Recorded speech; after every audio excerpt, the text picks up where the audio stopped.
Dear students, good morning. In previous video, I have discussed about the introduction and character of the story The Third Level.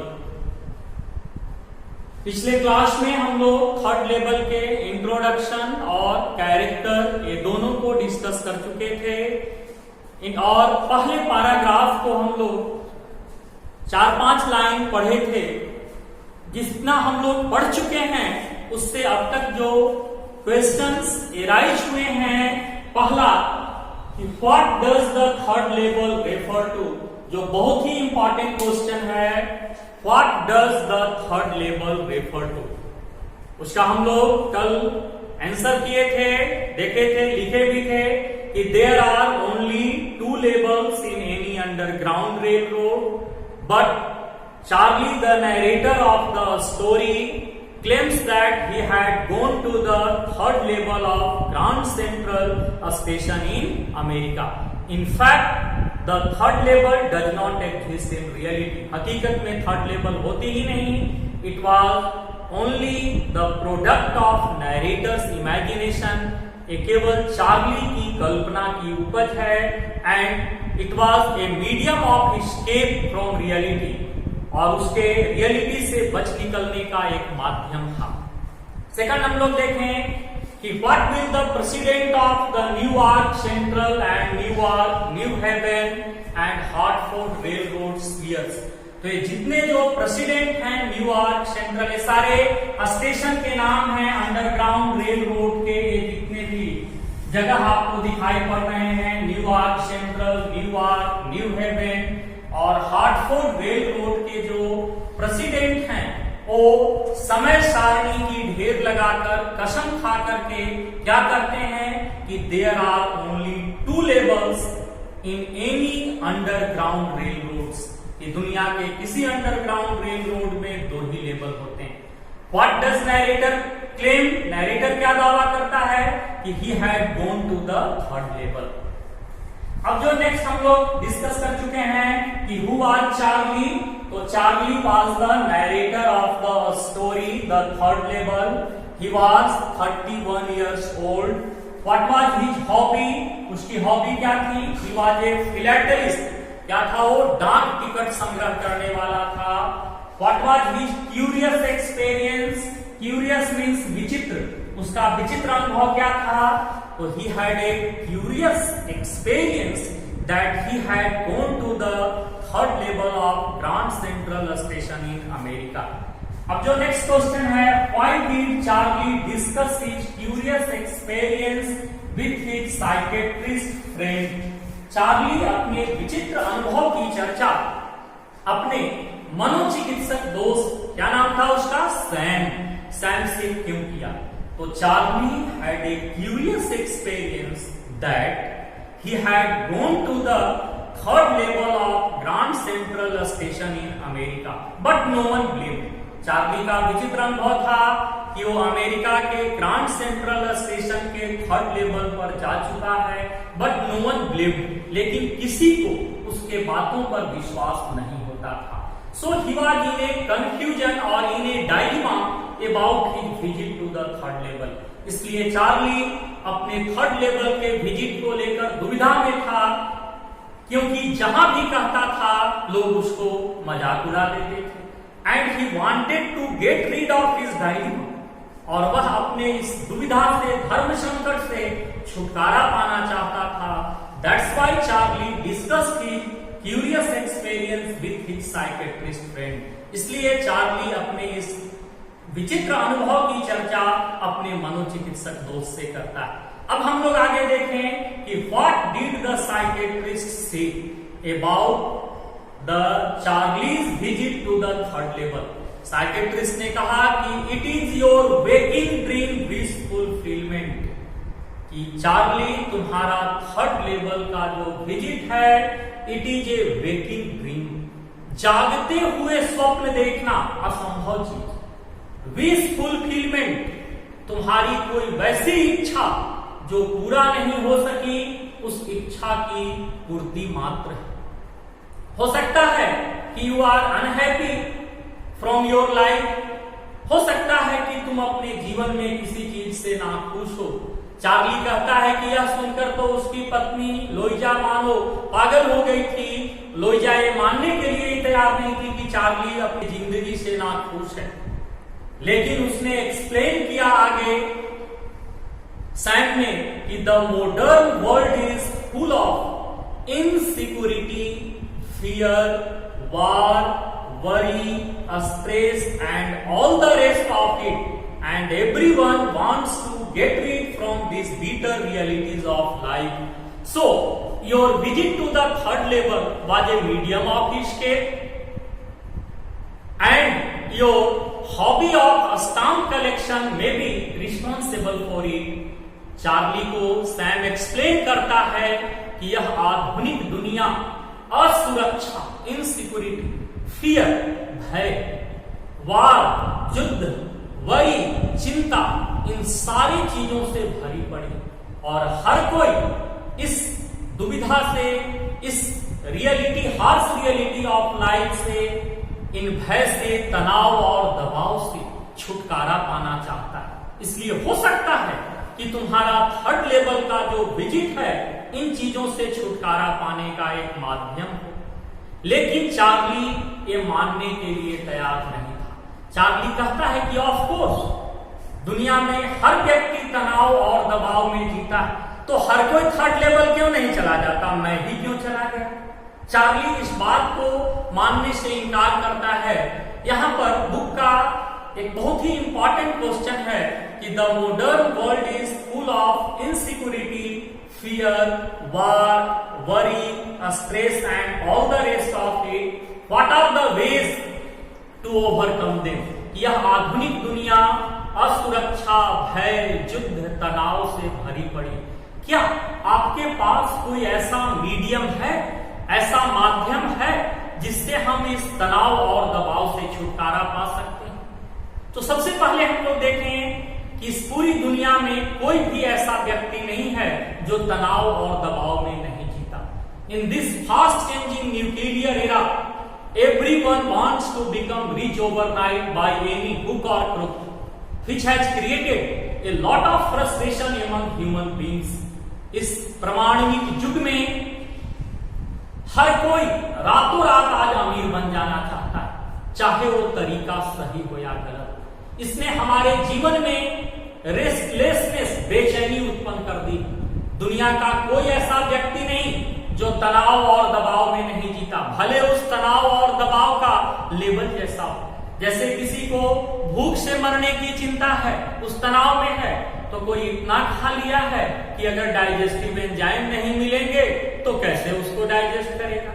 कोई पैसे को मोहताज है, उसकी चिंता में, तो किसी के पास इतने पैसे हैं कि इनकम टैक्स का अगर छापा पड़ेगा तो उसको बचाएंगे कैसे, वो अलग तनाव में है। किसी को पास होने का टेंशन है तो किसी को डिवीजन लाने का, किसी को डिस्ट्रिक्ट टॉपर होने का तो किसी को स्टेट टॉपर होने का।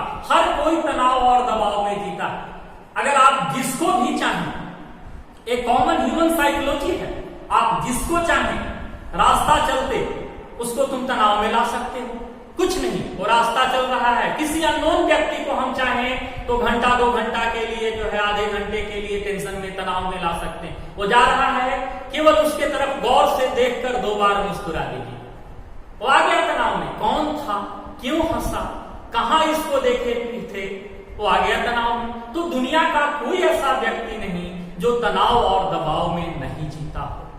चार्ली यही कह रहा है, लेकिन हर कोई थर्ड लेवल पर क्यों नहीं चला जाता, मैं ही क्यों चला गया। अभी हम लोग यहाँ पर डिस्कस कर रहे थे, जो क्वेश्चन है कि क्या इस तनाव और दबाव से छुटकारा पाने का कोई माध्यम है?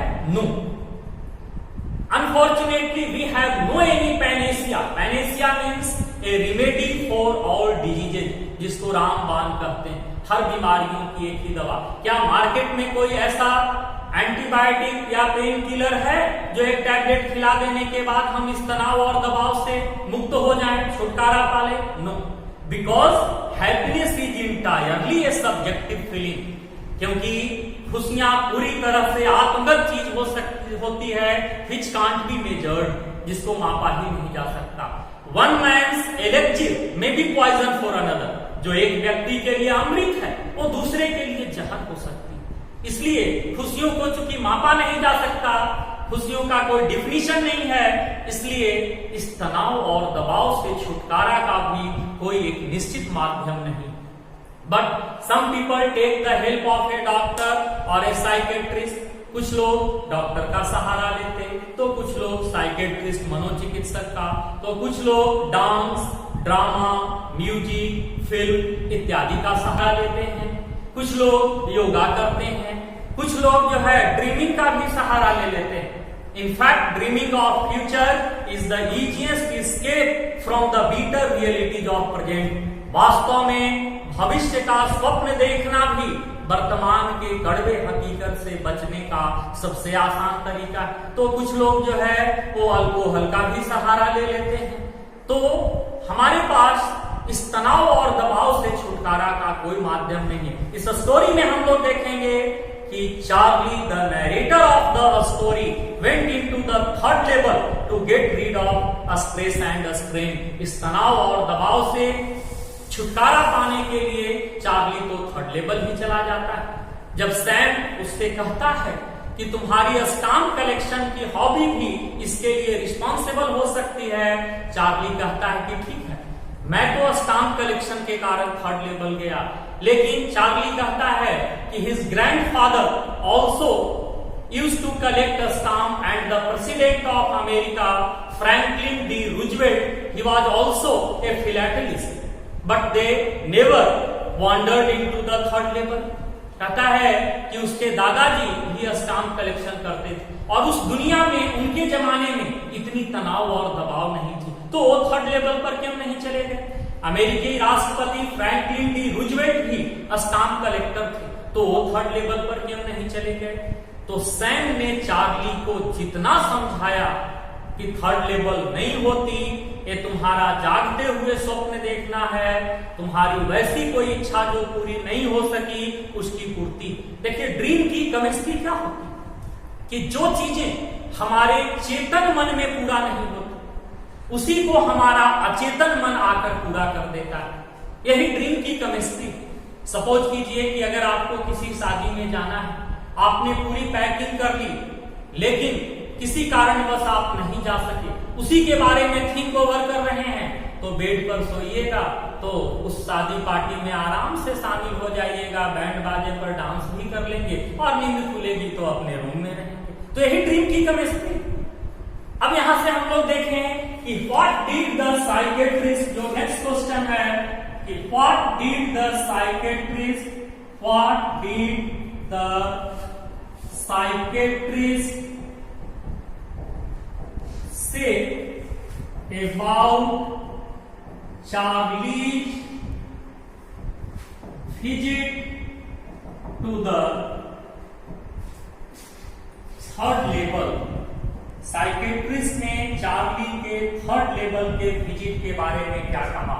तो Sam the psychiatrist friend of Charlie explain that his visit to the third level was only a waking dream wish fulfillment. He explained further on, he explained that because the modern world is full of insecurity, fear, war, worry, stress and all the rest of it, and everyone wants to escape from the bitter realities of life.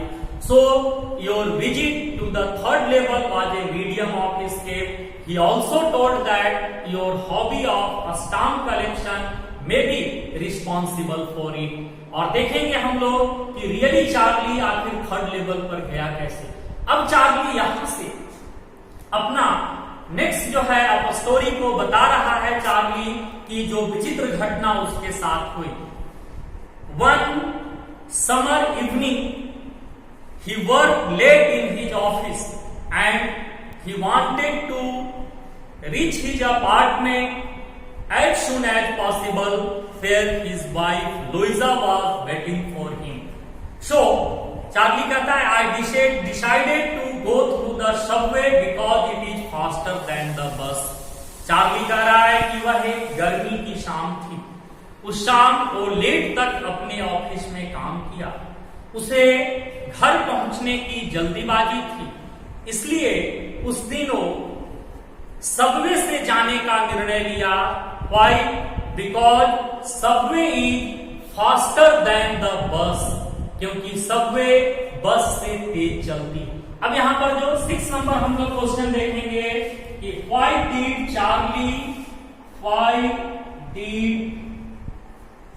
Charlie decide to go through the subway? Charlie Subway means underground railroad के लिए यहां पर आया है, भूमिगत मार्ग से। तो that night Charlie work late in his office and he wanted to reach his apartment as soon as possible. Here his wife Louisa was waiting for him, so he decided to go through the subway because subway is faster than the bus। Clear है? उस शाम Charlie देर तक अपने office में काम किया, उसे अपने घर पहुंचने की जल्दीबाजी थी, जहां उसकी पत्नी लोइजा उसका इंतजार कर रही थी। इसलिए उस दिन वो सबवे से जाने का निर्णय लिया, क्योंकि सबवे बस से तेज चलती है। अब आगे चार्ली कहता है कि वो किसी चीज से बच निकलने की कोई कोशिश नहीं कर रहा था। जब वहां से वो चलता है तो कहता है कि वो वैसे ही बहुत सारे लोग उसको दिखाई पड़ते हैं। वो टैन गैबर्डिन सूट पहने हुए था एंड अस्ट्रा हैट। अब यहां देखिए, ये पूरी स्टोरी ड्रीम है, इमेजिनेशन है। इसमें कहीं कहीं आपको जो है प्रेजेंट और पास्ट का अजीब मिक्सचर है। अब चार्ली इससे पहले कहता है गर्मी की शाम थी, और वो कहता है कि बंद गले का वो गैबर्डिन सूट पहने हुए थे। अब गर्मी की शाम में कोई बंद गले का सूट पहनकर चलेगा, ये अनबिलीवेबल ही लगता है। तो इसमें टाइम और स्पेस, समय और स्थान की वो सही जानकारी नहीं दे रहा है चार्ली। वहां से आगे बढ़ता है, वैंडरबिल्ट एवेन्यू से होते हुए वो मुड़ा ग्रांड सेंट्रल के लिए। वहां से सीढ़ियों से उतर करके वो फर्स्ट लेवल पर पहुंचता है, जहां पर 20th सेंचुरी नाम की ट्रेन होती थी। ये मुड़ा यहाँ से फर्स्ट लेवल पर आता है वो, फिर वो सीढ़ियों से उतर कर यहाँ से पूरे होशो हवास में चार्ली है, यहाँ तक वो पहुंचता है। यहाँ पर 20th सेंचुरी जो है वो 20th सेंचुरी नाम की ट्रेन चलती थी, और यहाँ से सबर्बन ट्रेन चलती थी। चार्ली पूरे होशो हवास में है, लेकिन सेकंड लेवल पर आने के बाद ही वो कहता है आई गॉट लॉस्ट, मैं रास्ता भटक गया। अब यहां पर देखिए ग्रांड सेंट्रल स्टेशन के बारे में चार्ली का क्या ओपिनियन है। कह रहा है Charlie, Grand Central station is growing like a tree, pushing out new corridor and staircases like roots, and probably there is a long tunnel and no one knows about it। Charlie का grand Central station के बारे में opinion है कि grand Central station एक वृक्ष की भांति बढ़ रही है। जैसे पेड़ बढ़ते हैं तो उसके ब्रांचेज और रूट फैलते चले जाते हैं, वैसे ही ग्रांड सेंट्रल स्टेशन में नए नए सीढ़ियां, कॉरिडोर, गलियारे निकलते जा रहे हैं। चार्ली कह रहा है कि मैं सैकड़ों बार ग्रांड सेंट्रल स्टेशन गया हूं और वहां से वापस भी आया, लेकिन हमेशा मेरा सामना नए नए गलियारों और सीढ़ियों से होते चला जाता है। एक बार तो एक टनल में प्रवेश कर गया था और वो दूसरे जगह जो है वो निकलता है। चार्ली को लगता है कि शायद उसी टनल में तो वो प्रवेश नहीं कर गया है। वो आगे बढ़ते चला जा रहा है। चार्ली को कुछ देर के लिए ये एहसास होती है कि शायद मैं रास्ता भटक गया, लेकिन बाहर से कहीं उसको खोखली आवाज सुनाई पड़ती। इसका मतलब कि आगे कहीं ओपन स्पेस है और लोग वहां पर आपस में बातें कर रहे हैं। अब अगर आपको लगे कि हम रास्ता भटक गए हैं तो सिंपली क्या करेंगे, किसी न किसी से पूछेंगे। लेकिन किससे पूछेंगे जब वहां कोई होगा तो? चार्ली को केवल अपने ही कदमों की आहट सुनाई पड़ रही थी। वो कंटिन्यू रखता है आगे, तभी वहां पर स्लैंटिंग तीखे मोड़ आने लगते हैं। इस तरह से बाईं ओर मुड़ते जा रहे हैं और अचानक एक तीखा मोड़ आता है और चार्ली कहता है कि कि यहीं पर मैं थर्ड लेवल पर पहुंच जाता हूं। अब यहां पर देखिए कि चार्ली को कैसे लगा कि वो रियली में थर्ड लेवल पर पहुंच चुका है। क्या क्या उसने वहां पर देखा जो उसको एहसास हुआ कि वो रियली में थर्ड लेवल पर पहुंच गया है। तो सबसे पहले वो देखता है, कुछ देर के लिए तो उसके मन में आती है बात कि वो सेकंड लेवल पर ही तो नहीं, लेकिन अब वहां पर कौन कौन सी चीज ऐसी देखता है जिससे उसको विश्वास हो जाता है कि मैं रियली में तीसरी दुनिया में आ चुका हूं। जैसे आप अगर कहीं पर गए, वहां हर चीज एबनॉर्मल दिखने लगे आपको अपनी दुनिया से। आप देख रहे हैं कि लोग पेड़ के जो है पत्ते से शरीर ढके हुए हैं, तीर धनुष भाला लिए हुए हैं, तो आपको भी एहसास होगा कि मैं आदिम दुनिया में पहुंच गया। तो आखिर चार्ली ने कौन कौन सी ऐसी चीजें देखी जो फर्स्ट और सेकंड लेवल से क्वाइट डिफरेंट थे और उसको एहसास हो गया कि वो रियली में थर्ड लेवल पर पहुंच चुका है। तो हम लोग नेक्स्ट वीडियो में इस चीज को देखेंगे कि चार्ली ने कैसे एहसास किया कि वो रियली में थर्ड लेवल पर पहुंच चुका है, कैसे कंफर्म किया, वहां से वो कहां जाना चाहता था, क्या वो टिकट खरीद सका या नहीं, और फाइनली हम लोग तो अंत में देखेंगे कि चार्ली रियली थर्ड लेवल पर गया कैसे।